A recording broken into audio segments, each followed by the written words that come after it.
ঠিকাদারি বাণিজ্য নিয়ে ফের সরগরম কৈলাসহর।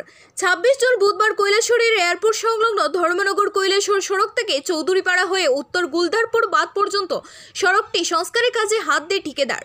জানা গেছে টেন্ডারের মাধ্যমে ঠিকাদার 24 লক্ষ টাকার কাজটি পান।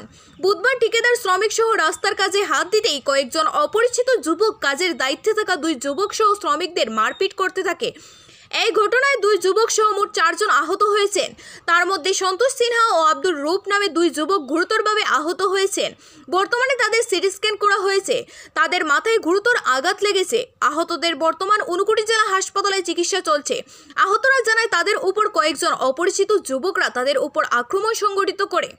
শহরের বুকে এ ধরনের প্রাণনাশের ঘটনা সংঘটিত হলেও কৈলাসহর থানার পুলিশ নীরব দর্শকের ভূমিকায় রয়েছে।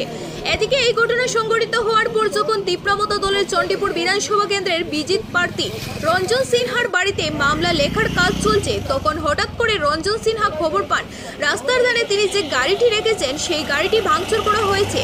মূল রাস্তা থেকে চিরাকুটি স্থিত রঞ্জন সিনহার বাড়ি 50 মিটার দূরত্বে অবস্থিত।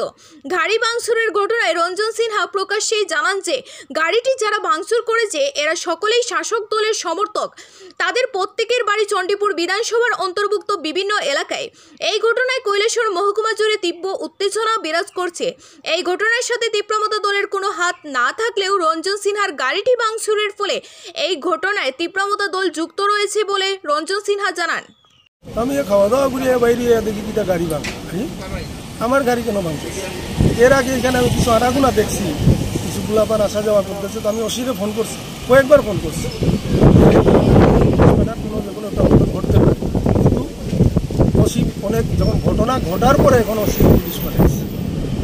যার কারণে এই যে আমার যে গাড়িটি ভাঙছে, যারা ভাঙছে, কে ভাঙছে আমার সামনেই আছে। আমাদের কর্ণজিৎ সিনহা এবং তার ছেলে, তারা মিলে এই কাজটা করছে বা তারা লোকেরা করছে। এখন আমার গাড়ির যদি যতক্ষণ পর্যন্ত আমার গাড়ির ক্ষতিপূরণ বা আমার গাড়ি ঠিক করে দিত না, আমি কিন্তু ছাড়তাম, পরিণাম কিন্তু ভালো হইত। অলরেডি আমি এখন আমার পার্টির লোকেরা সবাই দেখাইছি।